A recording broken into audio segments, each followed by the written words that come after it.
ये है अबीब का महीना का, गौर फरमाइएगा, जिसको इब्रानी भाषा में निसान महीना भी कहते हैं। इस महीना का 7 तारीख को यह पर्व मनाया गया था। और इस पर्व में, खजूर का जो पर्व है, यह पर्व नहीं था। यीशु मसीह एक सफर करना शुरू किया यरूशलेम की। Praise the Lord. और यीशु मसीह का यरूशलेम का सफर में लोगों ने यीशु मसीह को बहुत अच्छा स्वागत किया था। खजूर की डालियां लेकर के लोग यीशु के सामने आनंद करने लगे, नाचने लगे, स्तुति करने लगे, धन्यवाद देने लगे।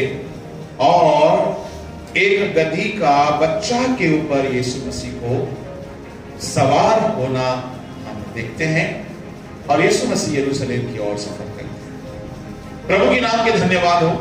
यह परंपरा बन गया है मसीही समुदाय में इस तरह का पर्व को मनाना, परंतु कभी पौलुस ने कहीं नहीं मनाया, ना पतरस ने, ना 12 चेलों ने कहीं नहीं मनाया,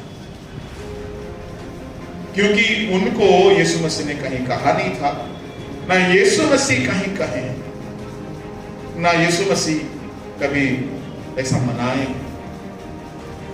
प्रभु के नाम के धन्यवाद हो। परंतु जो भी है, ये जो प्रोसेशन था खजूर की डाली का, इसमें 5 बातें सीखने का है।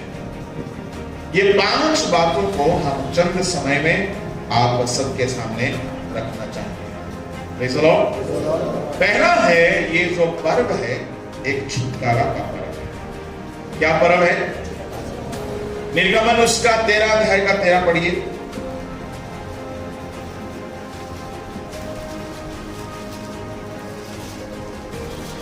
जल्दी से। और गधी के हर एक पहलौठे के बदले मेमना देकर उसको छुड़ा लेना, और यदि तुम उसे छुड़ाना ना चाहो तो उसका गला तोड़ देना। देखो, हर एक गधी के बदले मेमना देकर छुड़ा लेना।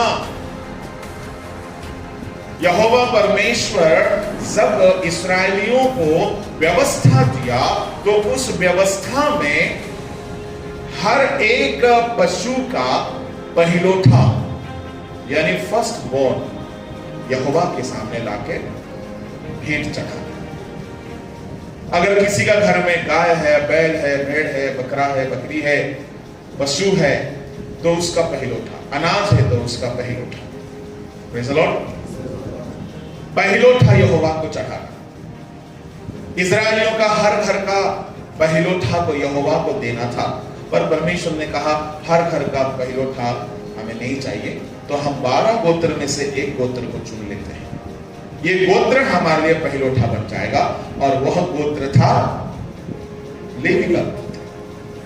तो पहिलोठा के स्थान पर लेवी का गोत्र को परमेश्वर चुन लिया है कि वो परमेश्वर के लिए सेवा का काम करे।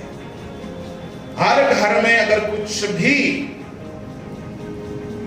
फल, पहला फल होता है, मैं कई कलीसिया में जाता हूं, देखता हूं बेदी में अंडा, मुर्गी का अंडा ला करके रखते हैं।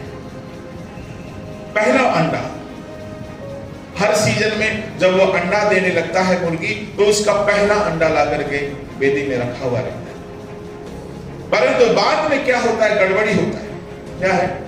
उस अंडा को क्या किया जाता था? अगर आप लेवियों के समय में देखोगे, वो अंडा याजक लोग ले जाते थे अपने घर में, उनके लिए वो होता था। आजकल कई कलीसिया में कैसा नियम पता है? अंडा हो या कोई डाब हो या नारियल हो, कोई फूल हो, कोई फल हो, अगर कोई लाता है तो उसको क्या करते हैं? याजक को नहीं देते हैं। वो क्या करते हैं? किसी ने कहा नीलाम करते हैं, बोली लगाते हैं। अंडा अगर 6 रुपया का है, उसको बोलते हैं 50 रुपया एक। तो उसमें भी कंपटीशन होता है। कुछ लोग बोलेगा क्योंकि थोड़ा दिखाना है ना, किसी ने बोलेगा 100 रुपया, तो 100 रुपया एक। फिर किसी ने फट से बोलेगा 200 रुपया, 200 रुपया एक। एक अंडा 1000 तक जाता है। क्यों जाता है? वो अंडा ज्यादा टेस्टी है? नहीं। और वो इसलिए है कि लोग दिखाना मांगते कि हम इतना ले सकते हैं, पर वो गलत है, वो सही नहीं है, क्योंकि परमेश्वर ने नीलाम करके उसको उसका फंड रेज करने का, पैसा जुगाड़ करने का व्यवस्था खुदा ने नहीं दिया। ये इंसानों की बनाई हुई एक विधि है जो कि गलत है, ऐसा नहीं करना चाहिए। शहरों में रहने वालों को तो कुछ भी पहलौठा नहीं है, एक ही चीज है पहलौठा। क्या है? उनका नौकरी का पहला कमाई, वही पहलौठा। और कुछ लोग उसको भी नहीं देता है। कुछ लोग का आदत है कि पहला नौकरी का जो पहला सैलरी है वो प्रभु को दे देता है। अच्छा आदत है। शहर में रहने वालों को बहुत सारा चीज नहीं मालूम होता है। किसी ने पूछा कि सरसों जो है मिट्टी के अंदर होता है या पेड़ में होता है? शहर में रहने वालों को नहीं मालूम होता। शहर में रहने वालों को नहीं मालूम होता कि नमक कहाँ होता है, कौन सा पेड़ में होता है। ऐसे कई तरह का सवाल सुनने मिलता है शहर के बच्चों से, क्योंकि मोबाइल में खाली गेम के अलावा कुछ समझ में नहीं आता है। क्या हमारे बच्चे लोग सब अच्छे हैं गेम खेलने में, हालेलुया। तो गेम ज्यादा मत खेलो, अच्छे से पढ़ो, बाइबल पढ़ो, गेम मत खेलो ज्यादा, टाइम खराब करता है। पहले जमाने के लोग कैसे खेलता था? सुबह उठ के 2-3 घंटा खेलता था, फिर स्कूल जाता था, फिर रात के 2-3 घंटा खेलता था, 5 घंटा तो ऐसे खेलता था, इसलिए लोग फिट रहता था। आजकल का लोग न सुबह खेलता है न शाम को खेलता है, और बाहर का बढ़िया बढ़िया खाना खाता है, इसलिए शरीर पूरा खत्म रहता है। फिर थोड़ा सा समय के अनुसार अपने आप को सुधारना, बदलना बहुत जरूरी है। खेलकूद होना बहुत अच्छा है। परमेश्वर के नाम के धन्यवाद हो। पहलौठा को यहोवा के लिए दिया जाता था। अगर किसी का घर में भेड़ है, बकरी है, गाय है, बैल है, मुर्गा है, मुर्गी है, तो पहला जो पशु है वो यहोवा को देते थे। परंतु एक पशु है, उसका पहलौठा को यहोवा पसंद नहीं किया। कौन सा पशु? गधा। किसी का घर में अगर गधा है तो प्रभु ने कहा मुझे गधा नहीं चाहिए। अगर गधा किसी का घर में है तो उसका गला को मरोड़ दे, यानी उसको मार दे। इसलिए परमेश्वर बोलते हैं गधा को मेरे भवन में नहीं लाना, गधा को मेरे बेदी में नहीं लाना, यानी गधा मेरे बेदी का लायक नहीं है, मेरे सामने आने का योग्य नहीं है। परमेश्वर के लोगों, जिस गधा को पुराने नियम में तुच्छ जाना गया था, उसी गधा में यीशु मसीह नया नियम में सवार हो। ये नया नियम नई वाचा का है। पुराने नियम में जिसको तिरस्कार किया गया, नया नियम में उसको सम्मान मिला है। इसलिए गधा का गला को मरोड़ने के लिए कहा गया था, पुराने नियम में। अगर उस गधा को बचाना है तो क्या करना होगा? 13 पद और एक बार पढ़िए, 13 का 13 निर्गमन। और गधे के हर एक पहलौठे के बदले मेमना देकर उसको छुड़ा लेना। मेमना देकर उसको छुड़ा लेना। अगर किसी गधा को मौत से बचाना है तो उसके लिए गला मरोड़ने से बचना है, तो मालिक को क्या करना होगा? एक मेमना को देना होगा उसके बदले, और गधा को छुड़ाना।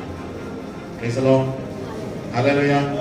सारे गधा इस्राएलियों के घर में अगर गधा था तो गधा को छुड़ाने के लिए एक मेमना को बलि होना पड़ता था। परमेश्वर के लोगों, एक ही बार है बिना मूल्य देकर के एक गधा को यरूशलेम में जाने मिला, जब यीशु मसीह उस गधे पर सवार हो गए। यीशु मसीह ने कहा सामने वाले गांव में जाना और वहां एक गधी का बच्चा और गधी बंधा हुआ रहेगा, उसको खोल के आना, जिस पर कभी किसी ने सवार नहीं हुआ हो। और कोई कहे कि ये क्यों तुम खोल रहे हो, तो कहना गुरु को इसका जरूरत है। पहली बार एक गधा का बंधन खोला गया और यीशु मसीह के सामने लाया गया। यीशु मसीह उस पर सवार हो गए और गधा जाता है पूरी आजादी के साथ यरूशलेम की ओर। यरूशलेम में जाने का लायक नहीं है, यरूशलेम में जाके खड़े होने का योग्य नहीं है। यरूशलेम में जाने से उसका, अगर कभी कोई पहलौठा गधा को यरूशलेम में लिया जाएगा, उसको अगर कोई छुड़ाने वाला नहीं होगा तो गधा के लिए क्या रखा हुआ यरूशलेम में? मौत।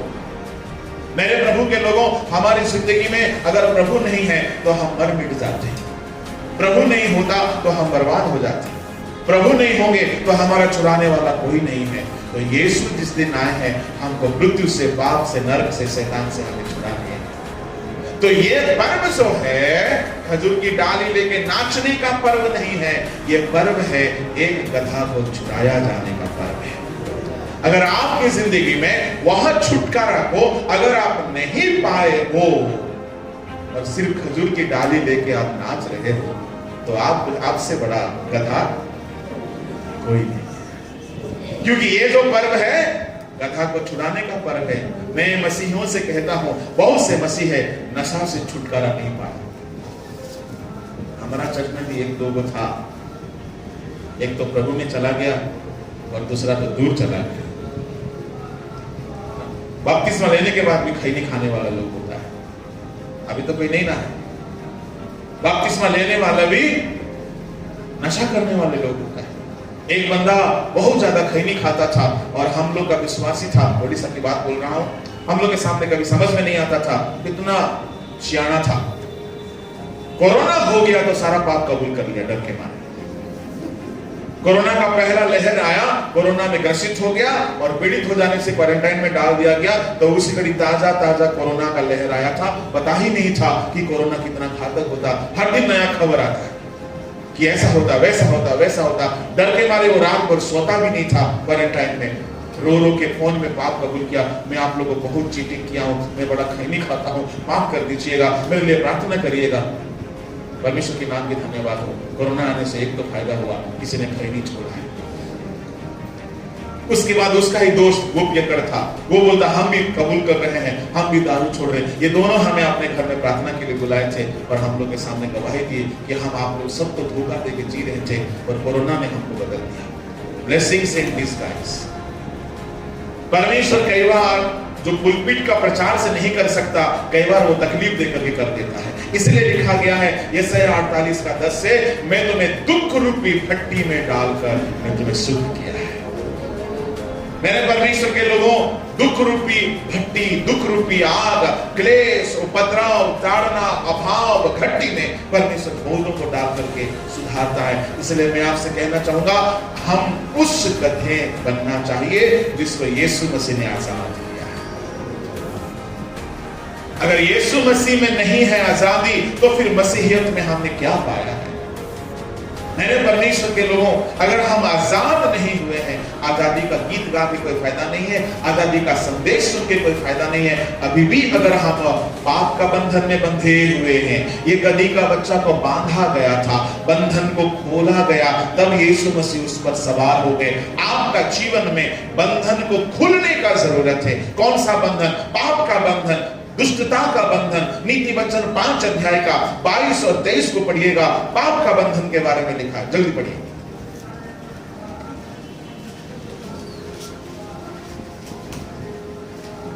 दुष्ट अपने ही अधर्म के दुष्ट अपने ही अधर्म के कदमों में फंसेगा और अपने ही पाप के बंधनों में, पाप के बंधन में बंधेगा। पाप का बंधन आपके जीवन में, कोई भी पाप अगर आप छोड़ नहीं पा रहे हो, मानो कि पाप आपको बांध करके रखा है, तो आप अभी भी आजादी नहीं पाया हुआ गधा। प्रभु की आजादी पाने की जरूरत है। पाप का बंधन। दूसरा है बीमारी का बंधन। इब्बथा खुल गया, किसी का कान का और जुबान का गांठ खुल गया। मार्कुस 7 अध्याय का 33 पढ़िए। बीमारी का बंधन है। तब वह उसको भीड़ से अलग ले गया और अपनी उंगलियां उसके कानों में डाली और थूक कर उसकी जीभ को छुआ और स्वर्ग की ओर देखकर आंख भरी और उससे कहा, इब्बथा अर्थात खुल जा। खुल जा। गांठ खुल गया लिखा है नीचे वाला पद में पढ़िए।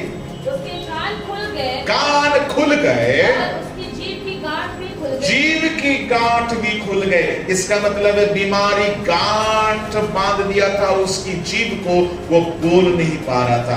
बीमारी का बंधन से हमें आजादी चाहिए। ये दूसरा बंधन है। तीसरा बंधन है अधर्म का बंधन। प्रेरितों के काम उसका 8 अध्याय 22वां पद को पढ़िए। 22-23। इसलिए अपनी इस बुराई से मन फिरा कर प्रभु से प्रार्थना कर, संभव है तेरे मन का विचार क्षमा किया जाए, क्योंकि मैं देखता हूँ कि तू पित्त की सी कड़वाहट और अधर्म के बंधन में पड़ा है। कैसा बंधन में पड़ा है? अधर्म का बंधन। ये अधर्म का बंधन क्या है पता? ये प्रभु के नाम से ढोंगी जिंदगी। ये है समोन, जो कि एक व्यापारी था। पता है उसका व्यापार का कारोबार कैसे चलता था? मसीह में आने से पहले उसका जो धंधा, उसका जो कारोबार था, वो जादू टोना वाला कारोबार था। पढ़िएगा 8 अध्याय का उसका 9-10। इससे पहले उस नगर में समौन नामक एक मनुष्य था, जो जादू टोना करके सामरिया के लोगों को चकित करता। जादू टोना करके सामरिया के लोगों को चकित करता था और अपने आप को एक बड़ा पुरुष बताता था। देखिए, जादू टोना, जादूगरी करके अपने आप को बड़ा पुरुष, महापुरुष बताता था।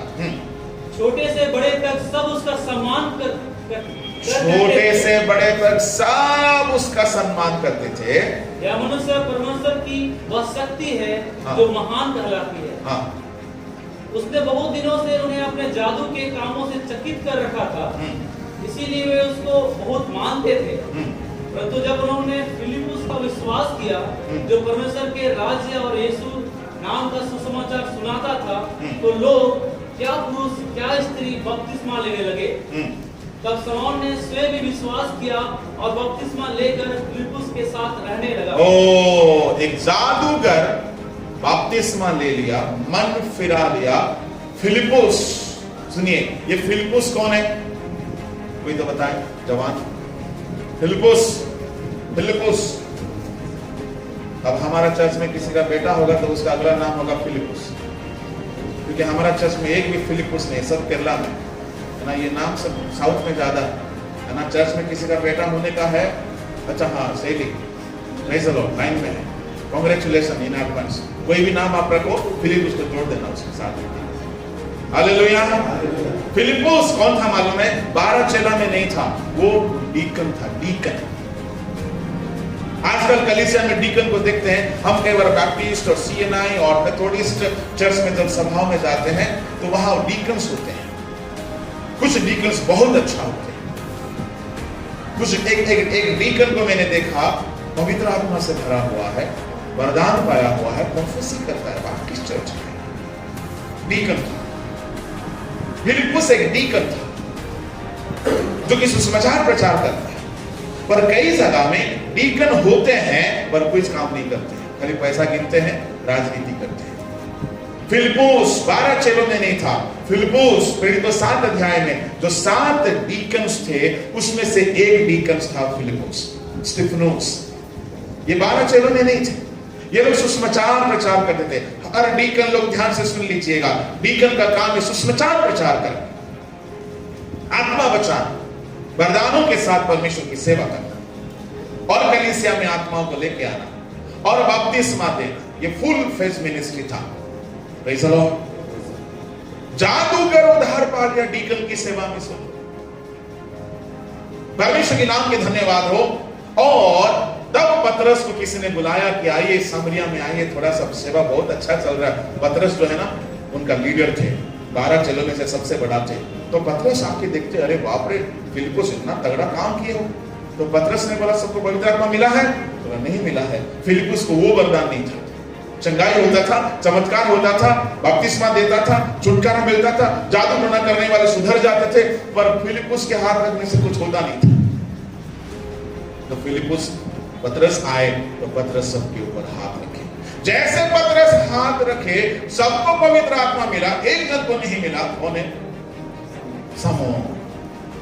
ये उद्धार तो पाया था, बपतिस्मा भी लिया था, परंतु कारोबार का थोड़ा सा स्वभाव इसके अंदर, कलीसिया में भी कुछ धंधा करना, ये उसका आदत था। सुधर गया था, बपतिस्मा ले लिया था, चमत्कार देख लिया था। अब पतरस को जाके बोलता, सुनिए ना, आपके जो वरदान है ना, आप हाथ रखते ही सबको मिल जाता है। क्योंकि पहले ये जादू टोना करने से लोगों को कुछ मिल जाता था, तो ये बोलता है आप हाथ रखने से लोगों को आत्मा मिलता है। एक काम करें ना, वो बोला थोड़ा हमको भी दीजिए ना, ताकि हम भी हाथ रखिए, लोगों को पवित्र आत्मा मिले।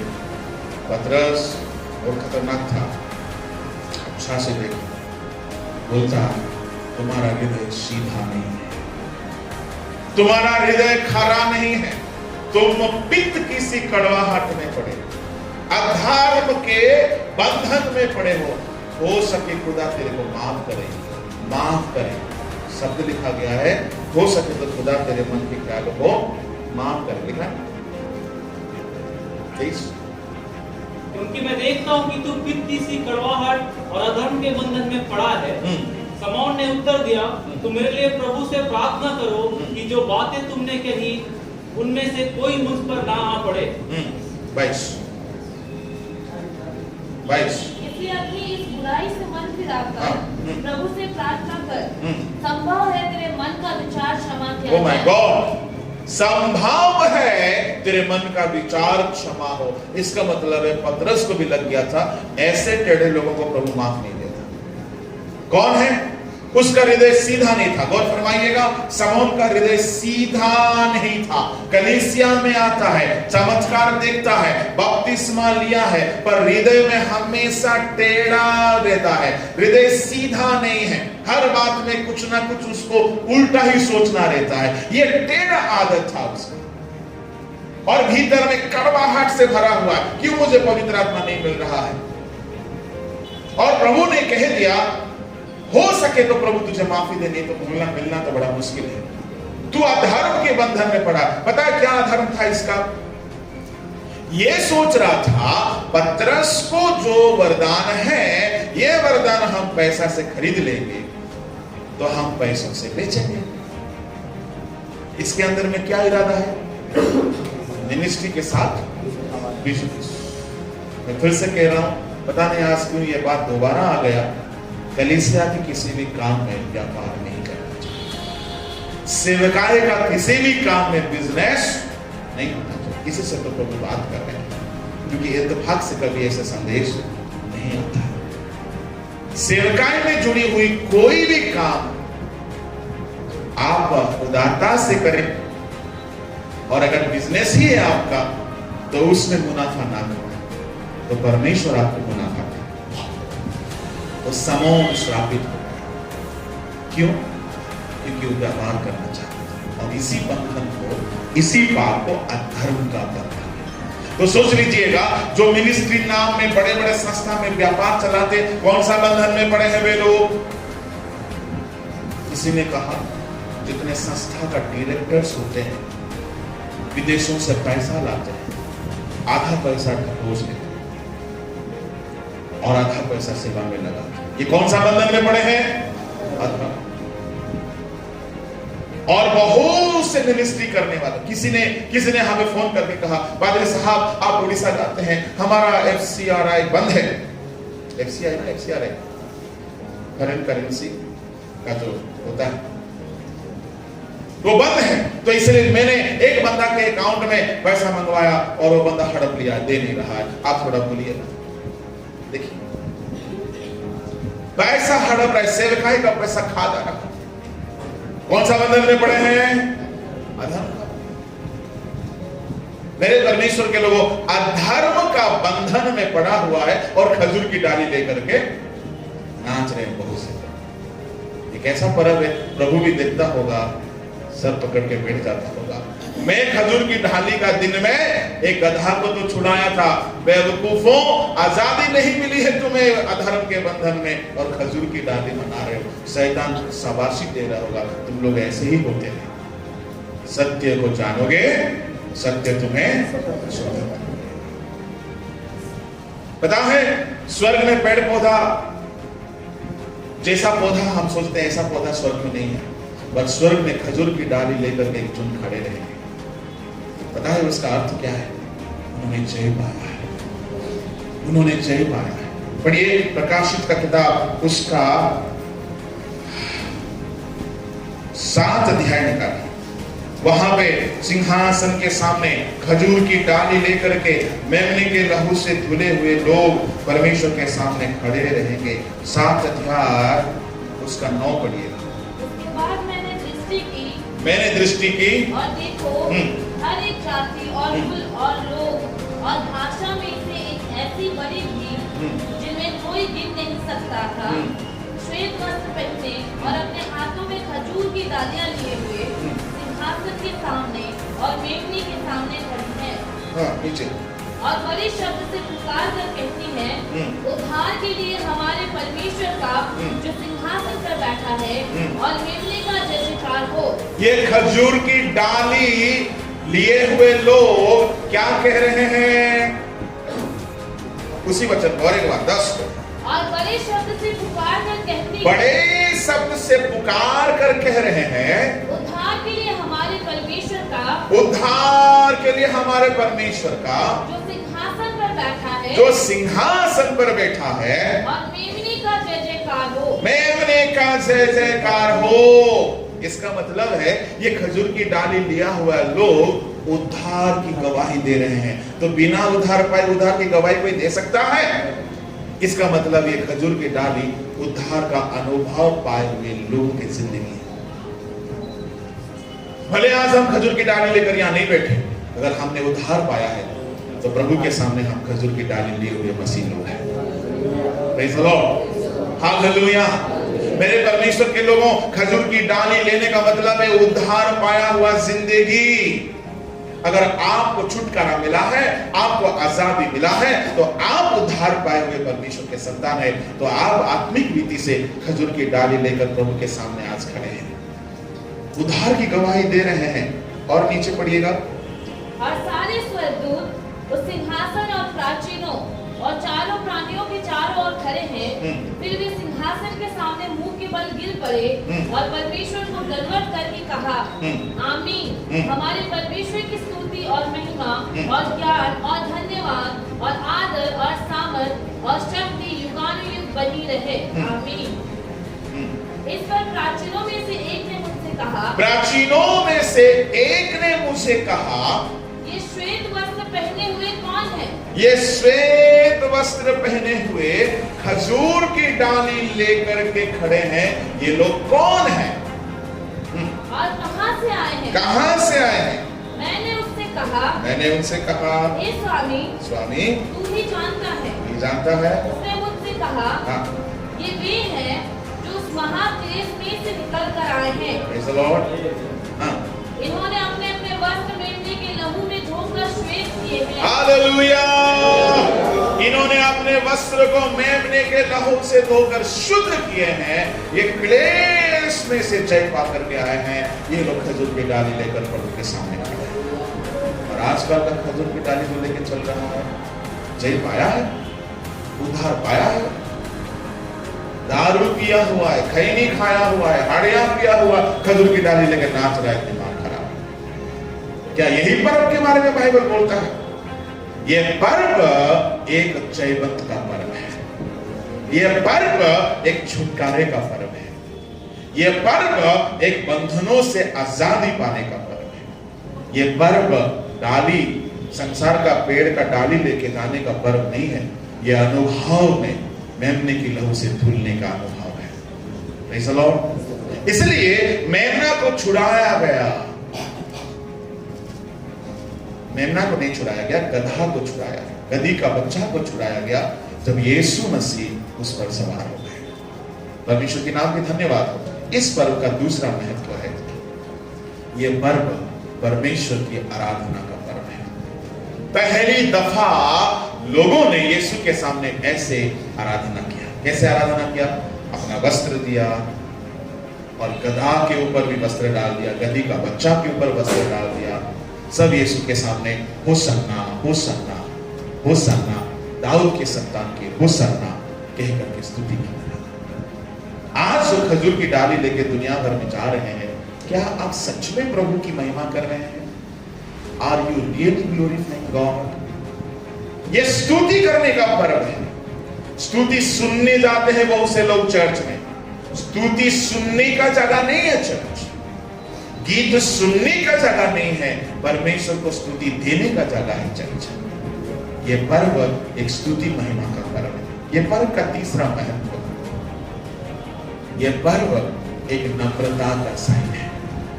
यीशु मसीह राजा नहीं परंतु राजाओं का राजा है। बताइए, कई बार कुछ लोग थोड़ा सा अगर समाज में अच्छा नौकरी करते हैं तो वो लोग अपना स्टैंडर्ड के ऊपर ही रहना चाहेंगे, नीचे आना नहीं चाहेंगे। अगर कोई बड़ा ऑफिसर है तो फिर वो तो बड़ा ही स्टैंडर्ड दिखाता है। यीशु मसीह आसमान और जमीन का मालिक है, राजाओं का राजा है। वो धरती में आए और सफर करने के लिए पहली दफा किसी जानवर को चुने हैं, और वो जानवर घोड़ा नहीं था, वो जानवर हाथी नहीं था। दुनिया में सबसे तुच्छ माने जाने वाला एक जानवर था, वो एक गधा। इसका मतलब क्या है? यीशु मसीह को अपना पावर का घमंड नहीं है। यीशु मसीह अपने स्टैंडर्ड, अपना लेवल के हिसाब से एक सवारी को नहीं चुना है। यीशु मसीह ने नम्रता के साथ एक पशु को चुन लिया जिस पर वो सवार है। प्रभु के लोगों, ये नम्रता का पर्व है।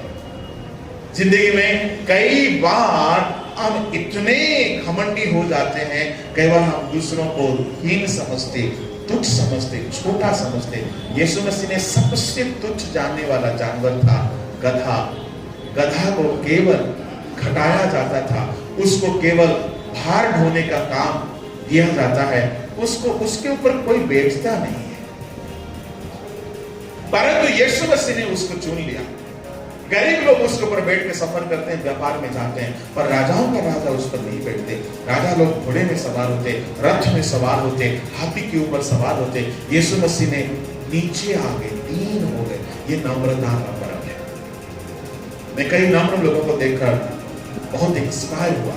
इतने ऊंचे स्टैंडर्ड में रहने वाले लोग इतने नम्र हैं। कई लोगों से परमेश्वर हमें नम्र लोगों से मिलाता है कि देखो, उनसे सीखो। यीशु मसीह ने कहा, मुझसे सीखो, मैं नम्र हूं। नम्र होकर के, राजाओं का राजा होकर के उसने चेलों का प्रेम किया। राजाओं का राजा होकर के उसने गधी के ऊपर सवार किया। राजाओं का राजा है, परंतु कहां पैदा हुआ है? जर्नी में। पहला नींद कहां सोया है? जर्नी में। उनका बर्थ सर्टिफिकेट में जब लिखा जाएगा, एड्रेस क्या था? गौशाला। राजाओं का राजा है।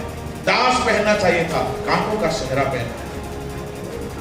बहुत से लोगों के द्वारा आदेश देके काम कराना चाहिए था, पर कुछ भी नहीं, खुद काम सारा काम किया, अपना कुछ उठा के अपने चला। इतना तक कि उसने पापियों के साथ बैठा है, दीन कंगालों के साथ बैठा है, पियकड़ों के साथ बैठा है, किसी को नफरत के नजर में नहीं देखा। गौर फरमाइएगा, आपके अगल बगल कई बार कुछ पापी, दुष्ट, लुच्चे लोग होते हैं, हम लोग कई बार उनको घिन करते हैं, परंतु यीशु मसीह ने किसी पापी को नफरत नहीं किया।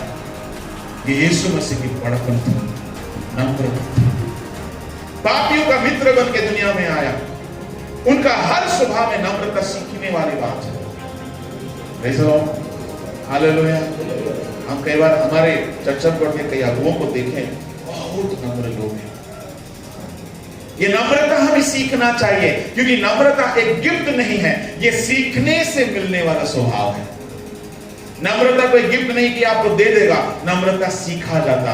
देखकर सीखो, सुनकर सीखो। इसलिए यीशु मसीह ने कहा, मुझसे सीखो, मैं नम्र हूं और मन में। हालेलुया। मेरे प्रभु के लोगों, प्रभु यीशु मसीह नम्र था, इसलिए कहा, अगर कोई अपने आप को नम्र करेगा वो स्वर्ग में श्रेष्ठ होगा। यह पर्व नम्रता का पर्व है। इसलिए जकरिया 9:9 में क्या लिखा है, पढ़िए।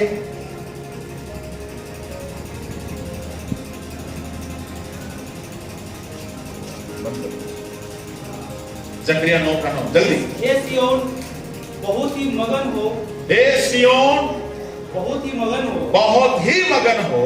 हे यरूशलेम जय जयकार कर, हे यरूशलेम जय जयकार कर, क्योंकि तेरा राजा पास आएगा, तेरा राजा पास आएगा वह धर्मी और उद्धार पाया हुआ है, हाँ वह दीन है। वो कैसा है? राजा कैसा है? दीन है। और गधे पर वरन गधी के बच्चे पर चढ़ा हुआ है। राजा कैसा चढ़ा हुआ है? गधी के बच्चे। परमेश्वर के लोगों, ये हमारा राजा है। जिंदगी में आप कितना भी बड़ा हो जाओ, आपका नम्रता का स्वभाव कभी नहीं करना चाहिए। खजूर का पर्व एक नम्रता को सीखने का पर्व है। खजूर का पर्व एक छुटकारा का संदेश देता है। खजूर का पर्व एक स्तुति करने का संदेश देता है। 3 हो गया। चौथा, खजूर का पर्व जो है, भले नॉट बिब्लिकल वर्ड है, कोई पकड़ना नहीं इस शब्द को कि हम खजूर का पर्व बोल रहे तो हम भी पर्व बना रहे, ना ना ना। लोगों को समझने के लिए हम इस बात को, पाम संडे खजूर का पर्व का चौथा ब्लेसिंग है। ये एक पर्व है जो शुद्धिकरण का पर्व है। इस पर्व में यीशु मसीह क्या किए? मंदिर में प्रवेश किए और मंदिर में प्रवेश करके जहां व्यापार करने वाले थे उनके सारे व्यापार के सामान को फेंक दिए। यरूशलेम को शुद्ध किए। वहां याजक और लेवी लोग कबूतर का बिजनेस कर रहा था। कितना खराब लोग है। तुमको परमेश्वर ने फुल टाइम मिनिस्ट्री के लिए बुलाया है। तुमको परमेश्वर के सेवा में जो भी आता है भंडार में, उसमें से तुम्हारा परवरिश हो रहा है। पर उनको उसमें से क्या ना बिजनेस करना था। क्या है कि अगर कोई पशु बलि चढ़ाने आता है तो इन्हीं लोगों का कबूतर खरीदना चाहिए, नहीं तो उसको रिजेक्ट कर देंगे। क्योंकि महायाजक जो होगा बोलेगा ये पशु ठीक नहीं है, ये मेमना ठीक नहीं है, ये कबूतर ठीक नहीं है, तुम लोग कहां से लाया? बोला साहब हम लोग तो घर से लाया, गरीब लोग है, अपना घर का पाला हुआ है। तो पूरा देख के बोलेगा नहीं हो सकता। क्यों नहीं हो सकता? इसमें दोष है, इसमें दाग है, इसमें रोग है, कुछ ना कुछ बोलेगा। अब महायाजक को कौन रोकेगा? तो लोग बोलेंगे कहां से लाए? ना उधर काउंटर है, हमारे अपने लोग हैं, पर अच्छा वाला मिलेगा, वो रिजेक्ट नहीं होगा क्योंकि यहोवा का भवन का है। तो उसी का बेटा को बैठा दिया है व्यापार कर, जाके लेके आए तो तुरंत बलिदान हो गया। प्रभु ने देखा आज तुम लोग धंधा चला रहे, घोड़ा बनाया मारा नहीं, बनाया मारा नहीं। प्रभु बनाते हैं, मारते बहुत कम है। जाकर के उसका मेज को उलट दिया और सारा सामान को फेंक दिया। और क्या बिजनेस चल रहा था? सिक्कों का बिजनेस है ना, वेस्टर्न यूनियन मनी ट्रांसफर जैसा। वहां दूर दूर देश से लोग आते हैं, तो उनके पास भारत से कोई जाएगा अगर यरूशलेम में, यहाँ का सिक्का लेके जाएगा, 1000 का नोट, 2000 का नोट, 500 का नोट लेके जाएगा, वहां थोड़ी चलेगा। तो वहां कुछ खरीदने उरीदने के लिए तो पैसा चाहिए। तो बोलते थे सुनो हम लोग, तुम लोग यहाँ वहां सरकार के पास जाएगा, ज्यादा झमेला है, यहाँ हमारे लोग है, इसमें चेंज कर दो, 1000 रुपया दो, 700 ले दो। कितना कमाई है? हाँ, तो ऐसा बिजनेस है। कौन कर रहा था ये बिजनेस? यीशु को आया गुस्सा, सबका व्यापार का सामान फेंक दिया। सोचिए एक काम कौन कर सकता है? लीगली कौन कर सकता है? बोलो तो हाँ, राजा कर सकता है। तो यीशु मसीह वहां राजा बन के आए, तो राजा का पावर उठा दिया। Praise the Lord, hallelujah. कोई रोक नहीं सका यीशु मसीह। किसने कहा किसके पावर से करते हो? यीशु मसीह ने बोला मैं भी तुमसे एक सवाल पूछता हूं, यूहन्ना बपतिस्मा का पैदा, यूहन्ना बपतिस्मा का बपतिस्मा कहां से हुआ था? लोगों का दिमाग भटक गया, लोगों का दिमाग एकदम खत्म हो गया दिमाग। ये सवाल पूछने का मतलब है बपतिस्मा देने वाला यूहन्ना तो धर्मी है। अगर हम लोग बोल देंगे कि स्वर्ग से हुआ था, बोलेगा तुम लोग फिर क्यों नहीं उसको नहीं माना? तो सारा पब्लिक उठ के हमको कूटेगा। इसलिए भाई सब लोग शांत होकर चुपचाप चले। राजा बन के आता है तो राजा का सामना कोई नहीं कर सकता। राजा बन के यीशु मसीह यरूशलेम को शुद्ध किया। ये पर्व अपनी जिंदगी से गलतियों को हटाने का पर्व है। Hallelujah, praise the Lord. ये पर्व छुटकारा का पर्व है, ये पर्व स्तुति का पर्व है, ये पर्व और क्या बोला? ये पर्व स्तुति का पर्व है, ये पर्व छुटकारा का पर्व है, ये पर्व नम्रता का पर्व है और ये पर्व शुद्धिकरण का पर्व है। आखिरी 5वां विषय है, ये पर्व आनंद का पर्व है। सारे लोगों ने आनंदित हुआ। Praise the Lord, hallelujah. एक आम हर बार सुनने वाला एक बात बोल के खत्म करता हूं। हर कोई आनंदित है। इस पर्व में सबसे ज्यादा आनंदित कौन हुआ होगा? कौन? गधा। क्योंकि उसके सामने इतना डेंस कभी हुआ नहीं था। उसके सामने कभी इतना लोग कपड़ा नहीं बिछाया था। उसके सामने कोई कभी होसन्ना होसन्ना बोल के नहीं नाचा था। तो गधा बहुत खुश है, बहुत ही ज्यादा खुश है। परंतु तकलीफ हो रहा है क्योंकि बच्चा के ऊपर यीशु मसीह की सिर में क्या पता है? आनंद के साथ तकलीफ है, तकलीफ के साथ हालेलुया। बच्चा के ऊपर यीशु मसीह बैठ गया। डिस्कवरी वाले बोलते हैं यीशु मसीह का वजन था 85 केजी। 85 केजी 85 किलो का जवान बैठ जाएगा बच्चा गधा के ऊपर, तो क्या होगा उसका? ना वो रो रहा है, ना वो चीख रहा है, पर नाचना देखते हुए खुश हो जाता है। मसीह जिंदगी ऐसा है, बहुत सारा तकलीफ तो रहेगा पर प्रभु में हमारा आनंद है। हालेलुया।